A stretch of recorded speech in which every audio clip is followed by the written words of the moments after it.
Ron Goodall, FightHype.com. Blessed to be here with the WBO Bantamweight Champion of the World. Ooh, feels good, right? Yeah, that's good, mate. And Jason Moloney, how's it going? Good, mate. Good to see you again. Thanks for coming down. Absolutely. Now you're here in Vegas, getting some good work in. You know, obviously having that first title defense out in Quebec, Canada, January 13th, I believe, on the Better Beeve and Callum Smith card. So first and foremost, how's training camp been?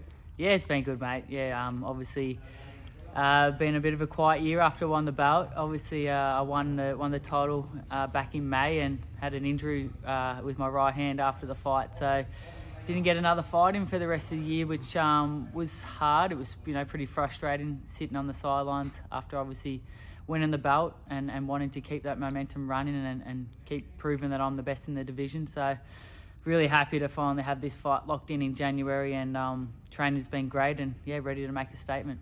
How much has changed, just being a world champion? I know that's obviously been your goal, but taking tough fight after tough fight, I know that could probably discourage certain fighters, but you just said, nope, I'm going to do it again. And sure enough, you achieved your goal as a world champion. Yeah, that's right. And it felt amazing. It's been a long time coming, and obviously third attempt at becoming a champion, I finally achieved the dream. And I've always believed that I was good enough to become world champion, but it was certainly an amazing feeling to finally get that belt wrapped around my waist. But still so motivated and still feel like I've got so much more to give and so much more to prove. Really honoured to be regarded as the Ring Magazine #1 bantamweight, but now it's time to prove that I am the best in the division, and really looking forward to some big fights and some big wins over the years to come. Just talking to your opponent, I know he has a lot of wins, and it's your first title defense. What do you know about him as a fighter, and what can the fans expect? Yeah, I've known of Saul Sanchez for a while now. He's a solid fighter, and no doubt he'll bring the fight. He'll be very hungry to try and take this belt away from me. That's what comes with the territory of becoming a champion. Everyone wants what you've got now, and there's no easy fights from here on out, but I'm ready. I'm preparing for the hardest fight of my life, and I'll be ready for whatever he brings to the table. I really plan on sort of proving that he's not in this league, and making him feel that as soon as we step in the ring that he's out of his depth. Obviously getting past him, there's a lot of big fights. I mean, you've had the controversial, fight.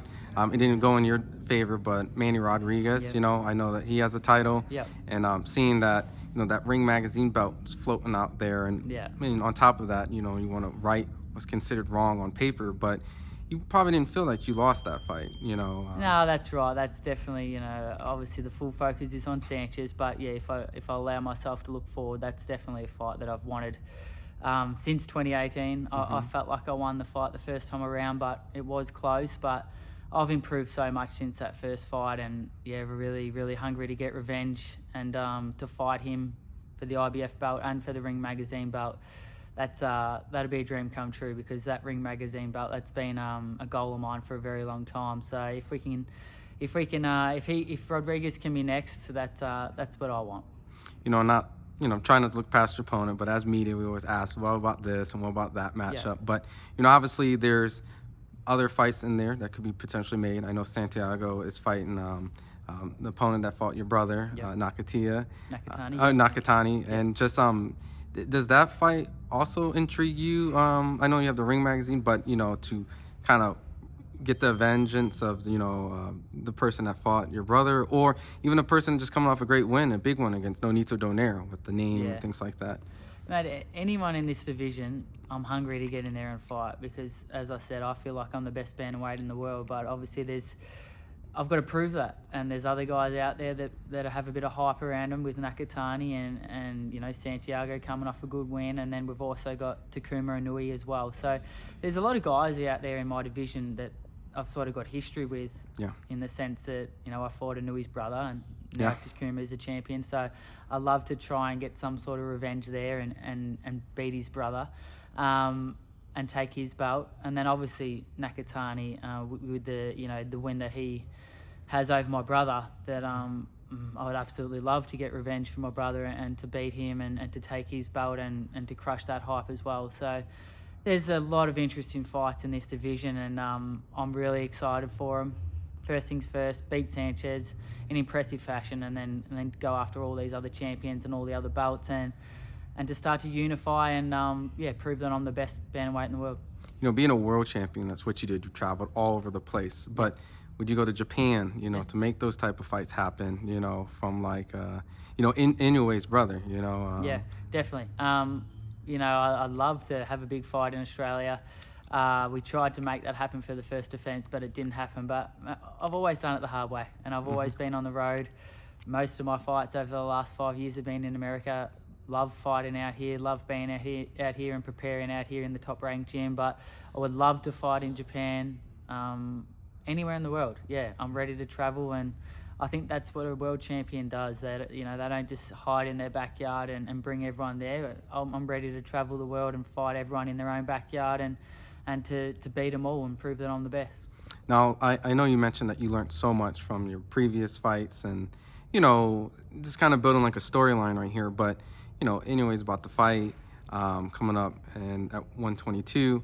But if you do beat his brother, you think that would entice him to kind of have a rematch? Or would that kind of, you know, pull him in, you know, because at that point, you know. Well, as a fighter and as a competitive person, I would love my chance to have another fight with Inoue, but obviously he's moving on to big things now. You know, he's looking to become undisputed again at 122 now, and he's got a big fight coming up, and, you know, he's now regarded as number 1 or number 2 pound for pound, depending on personal opinion. But of course, I would love the opportunity to fight him again, but I think I've got to prove myself first. I've got a lot to achieve first, and, you know, if I was able to become undisputed at bantamweight and really get some good wins under my belt, beat his brother, and, you know, sort of have some carrots to dangle in front of him and say, come on, let's do it again, then that fight could potentially happen. But at the moment, I'm just focusing on the bantamweight division and beating everyone in this division. And, of course, if a mega fight like that presents itself, I would jump at it.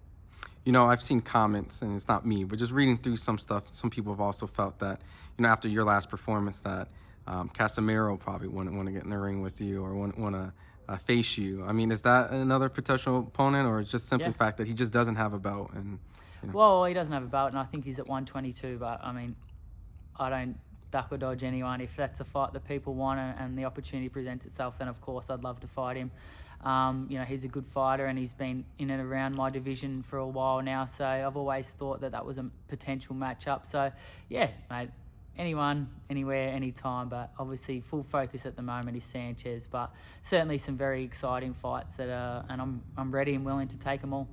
You know, after bantamweight, the goal is to move to 122, just kind of getting that clear, get undisputed, or is it just to have a long reigning title defense? Yeah, well, I don't know. I had my first 15 fights at 122, so there's no doubt that I can move up to that division and do well there. But at the moment, I make bantamweight well, and my full focus is on really proving that I'm the best in this division. So bantamweight for the immediate future, and I guess certainly looking to unify and become undisputed. So I don't see myself moving up anytime soon unless it's for a big opportunity. And then just going back to the fact that you were talking about Tapales facing Inoue, do you just safe to assume that you pick an Inoue to win that fight, or is that fight kind of close and competitive? No, look, it's an interesting fight, definitely. Tapales brings something to the table for sure. He's a good fighter, but I just don't see anyone beating Inoue at 122 or probably even 126. He's just, he's a freak. He's a very, very good fighter. Got a lot of respect for Inoue, and I'm really looking forward to watching that fight. I think, I think no doubt he becomes undisputed and moves up. You know, you've had, you know, I know that he won the fight, but you've made some adjustments in that fight, and you've had some success into that fight. What were you able to do to kind of like make him kind of have to neutralize some of your weapons and your tools that you bring? Yeah, you know, I won a couple of rounds in the fight, which not many people can say they did, but I didn't fight the right fight in that one, and went in. No excuses, went into that fight with a bad right hand as well. So I didn't have the preparation or fight the fight that I wanted to against him. So, and I guess that's what eats away at me, is that I know I can do so much better. But as I said, you know, I learned a lot from that fight. He's going on to do great things, and I'm now world champion. So, you know, I'm happy and proud and no regrets for taking the fight, but I just didn't bring my best to the table. So I guess that's what hurts, that I know I can do so much better. But Look, that's water under the bridge. I'm just looking to move forward now. Still feel like I'm improving every fight, and the best is yet to come. And then my last question on that topic, just seeing the fact that they have these fantasy matchups. You're tied to fantasy matchups and, jumping up in weight and things like that.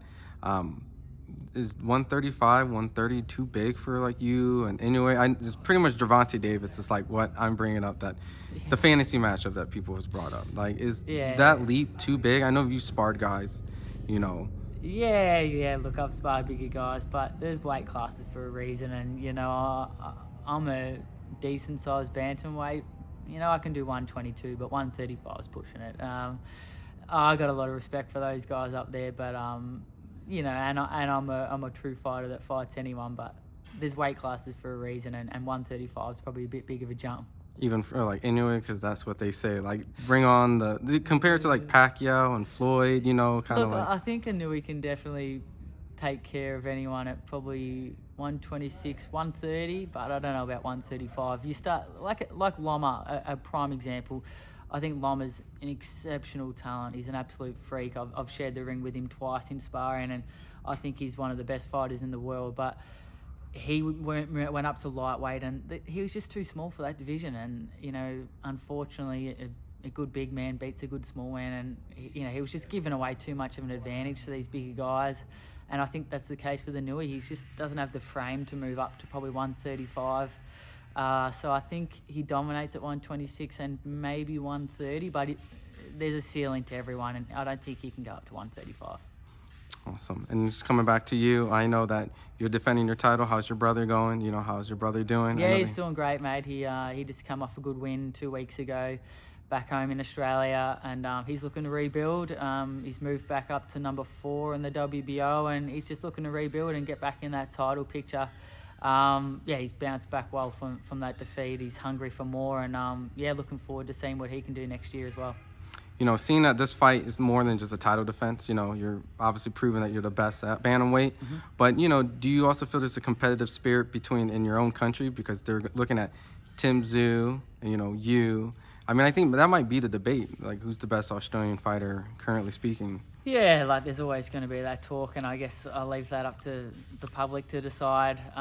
It's hard for me always fighting on the road that I don't probably get the recognition in Australia, but the true fans sort of appreciate what I'm doing and fighting over here on the big stage and winning world titles and defending world titles, but definitely want to bring some big fights down under and start to get the country behind me down there. But mate, I wish everyone all the best. I think it's great to see Tim Tszyu and Jai Opetaia and other world champions flying the flag for Australia, and we're starting to really gain some respect worldwide that us Aussies can fight, which is fantastic.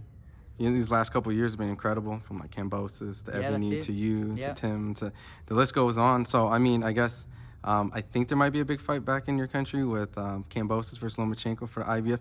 Have you worked with Kambosos before, or have you? Yeah, we haven't sparred. I fought Kambosos way back in the amateurs when we were 15 or 16 years old, and got a nice win over him, which is nice to have on the resume. That's a nice flex right there. He's a great guy, George, and got a lot of respect for what he's been able to achieve in his professional career. And let's fingers crossed that he gets that big fight with Loma, and hopefully I can be a part of that show. Do you think, because I'm assuming the betting lines would probably favor Lomachenko based off maybe the comparisons of their fights with Devin, but how do you see that fight playing out? Is that... Mate, I really, really rate Lomachenko. I think that's a very, very hard fight for George, but you never know with Loma. He's had some great performances. He was unbelievable against Haney, but he's had some other pretty lackluster performances where he's perhaps looked like he's slipping a bit. So depends what Loma brings, but look, full respect to George for taking on another massive big fight and bringing another huge fight to Australia. So I wish him all the best and hope he can get the job done. Awesome. And roundabout with you, obviously February, 13th, big card, ESPN. What can you tell the fans on your first title defense? Yeah, January 13 in Quebec City, Canada. Really looking forward to getting in there and defending my belt for the first time. I'm really itching to go, and I'm ready to prove that I'm the best in the division. So don't miss it. It's going to be a great fight, and I'm ready to put on a statement. Awesome. Where can they find you on social media? Yeah, find me and follow me at Jason Moloney on Instagram and at Jason Moloney1 on Twitter. And yeah, I always appreciate everyone's support, and yeah, follow the journey. Awesome. Appreciate it, champ. Thanks, mate. Thanks for having me.